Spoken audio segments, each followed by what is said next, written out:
I'm joined now by Dr. Rhetta Moran, who's the co-founder of RAPAR, which is the Refugee and Asylum Participatory Action Research.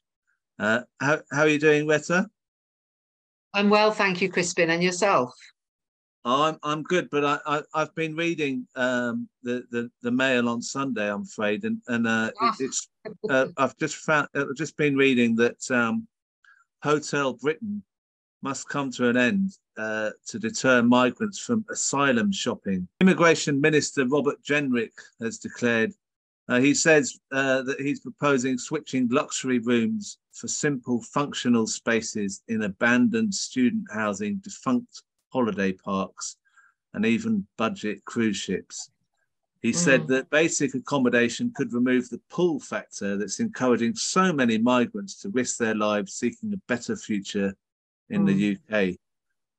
Now, as the co-founder of RAPAR, you know what the conditions are for these refugees that are coming over to this country.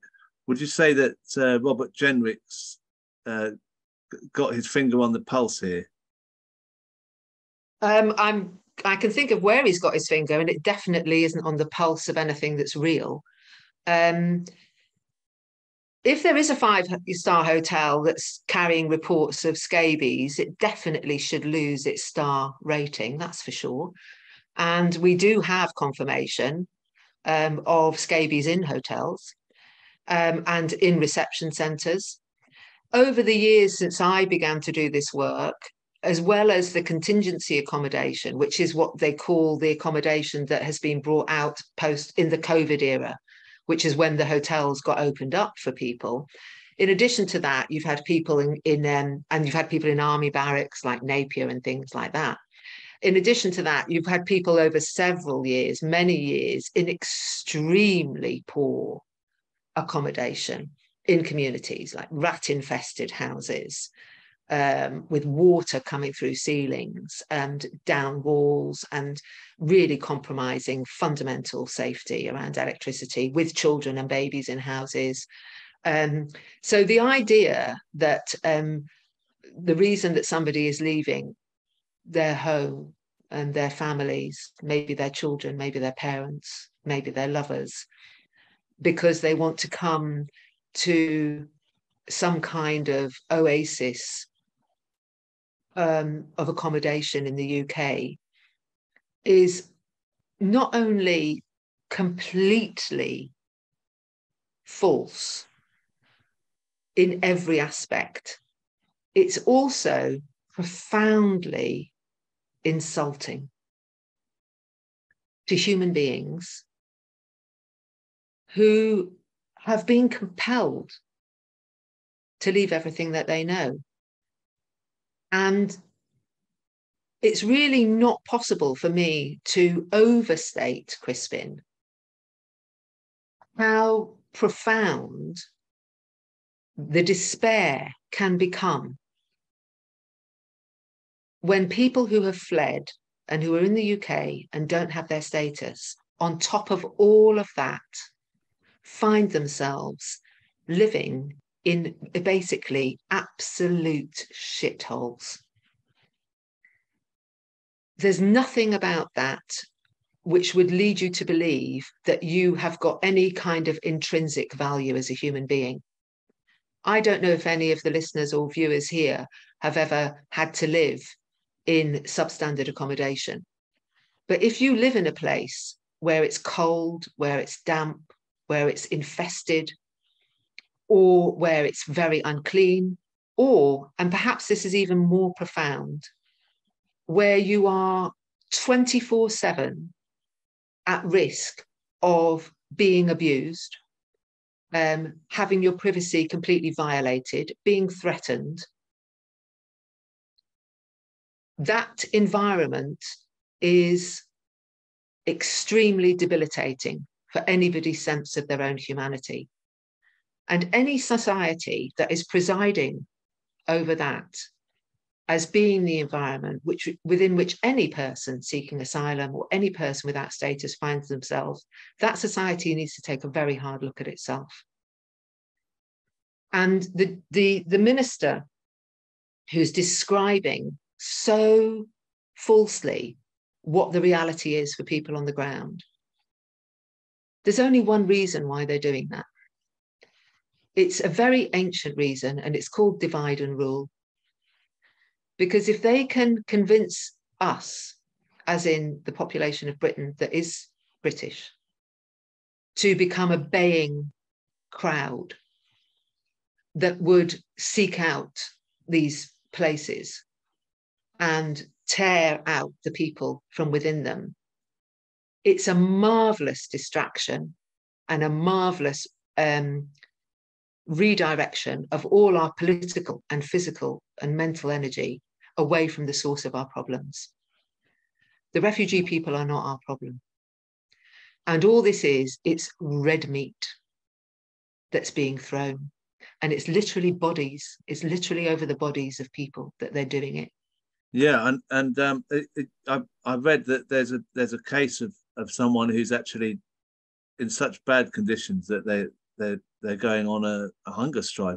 Could you tell us about that? Yes, this is in Stockport.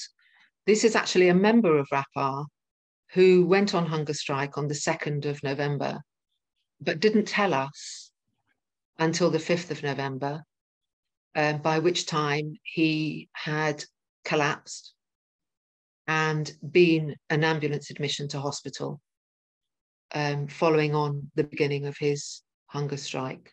No food and no fluids.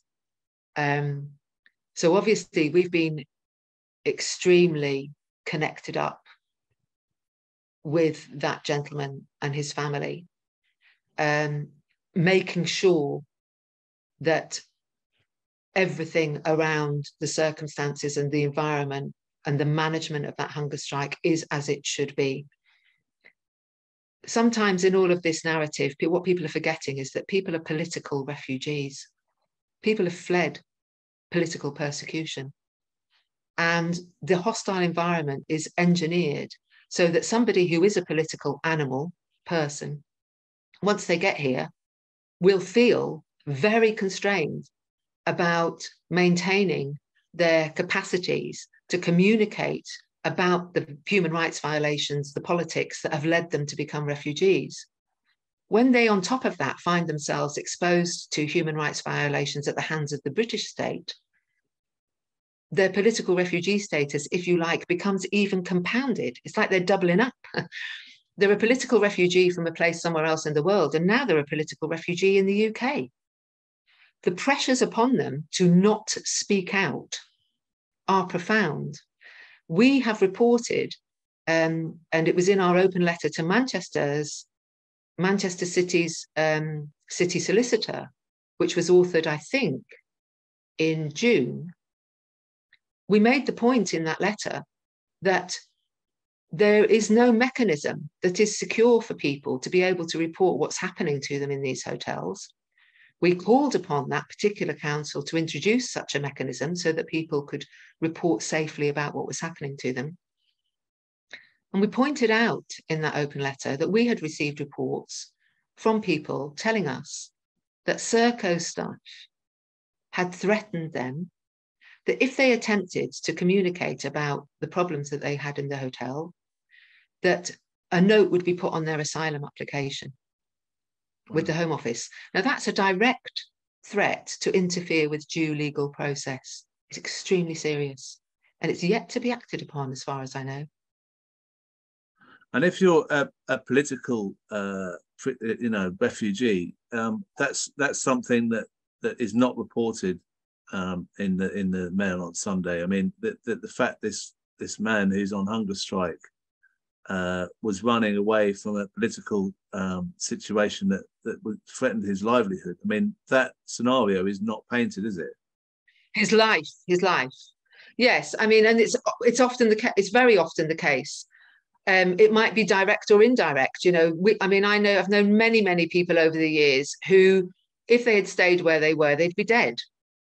And when they've eventually been able to access the appropriate legal representation and have their stories heard in the courtroom, they are given their status because they are people who would be unable to exist in their country.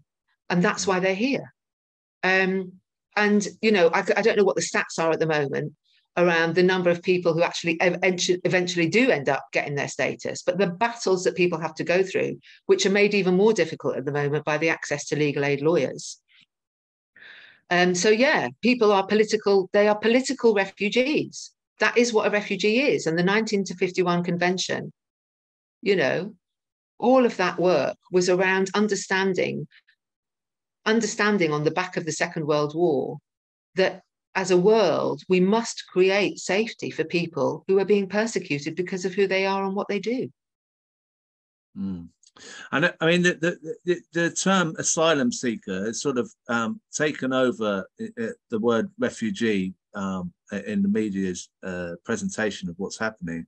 How significant do you think that is?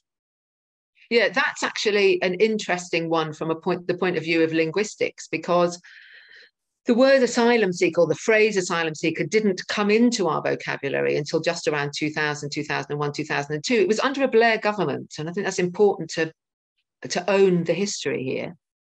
And the whole category was created, and it was deliberately created to create a difference between a refugee and somebody who was not yet conferred with that status. And it came hand in hand with a change in the law, because I think prior to 2000, 2001, if you were a refugee and you came to Britain, you would register with the state to say, I'm here, I've come from so-and-so. And your processes would gradually unfold. And in the meantime, you would work, you would live possibly with family or friends, or in a community where you knew that you could access the food you were familiar with or the languages that you know. And you would get on with your life, and you would pay taxes, and then you'd get your refugee status. And so the change and the introduction of the concept of asylum seeker came hand in hand with the introduction of what we in RAPAR have always called forced dispersal, where when you come to the country, you are then told you must go to this address. You're claiming asylum, you must go to this address, and that is where you will live. And so that happened only in 2000, 2001. And in RAPAR, and we wrote about this through a study that was funded by Joseph Rowntree in 2005, we always use the phrase people seeking asylum. We never use the phrase asylum seeker, because the term asylum seeker, in terms of the dominant meaning of that word within the media, has become a term of abuse. So how do we claim that back? And we must claim that back. But in the interim, we foreground the humanity of the people that we are involved with, who are members, who are equals with us. They're people. Their status is this: they are people first. Mm. That, I mean, it's very interesting that the linguistic side to demonize them in a way that you know, this asylum seeker thing is so prevalent at the moment. But what I'm interested in is that, you know, RAPAR, how much support do you need? I mean, you're doing a lot of work here. It doesn't seem like you're getting a lot of funding, and the media and everyone else is against you. So how can we help you? Thank you so much for asking that question, Crispin. We are an independent charity and a limited company, and we're poor because we don't take Home Office money as a point of principle, which means that we aren't playing a tune that the piper is paid for. We are playing our own tune, and we're a bottom-up organisation. So we do our work from below, according to what presents to us from people who come to us and say, this is happening, then they join, and then they move forward with what they need to do. So in the short term, there's two things we need. And the first thing is, what would be wonderful is that if there's somebody on this who's watching here, or some organisation who could offer us some kind of infrastructure that we could connect with RAPAR, where all the messages of support that we want pouring in, we want them pouring in for the family here. We want them pouring in for everybody in all the hotels, from individuals, from groups, from trade unionists, from, you know, community-based settings, from streets, whatever it is. We want those messages to pour in, because we know that people care. and they need to be able to demonstrate that care. But what would be great for us is not to have to manage that. So if there's somebody out there or some group that can offer us a hosting place for all of those messages of support and everything, so that then we can work through that with them and they can administrate that with us, how we then respond to those people, that would be wonderful. The other thing is funding. When you are living in a hotel at the moment, you're in receipt of £8 a week per person. That's it. And so every time we are connecting with people and they are moving into an environment within which it becomes possible for them to communicate with us face to face, it costs money, which they don't have and which we don't have. We have a bank account, which obviously is readily accessible. You know, the details are on our website. And hotel work, if anybody wants to donate for our hotel work, it will be very gratefully received and it will be very well used. I mean, we know when we buy a pint of milk in RAPAR, we get the chitty. We know.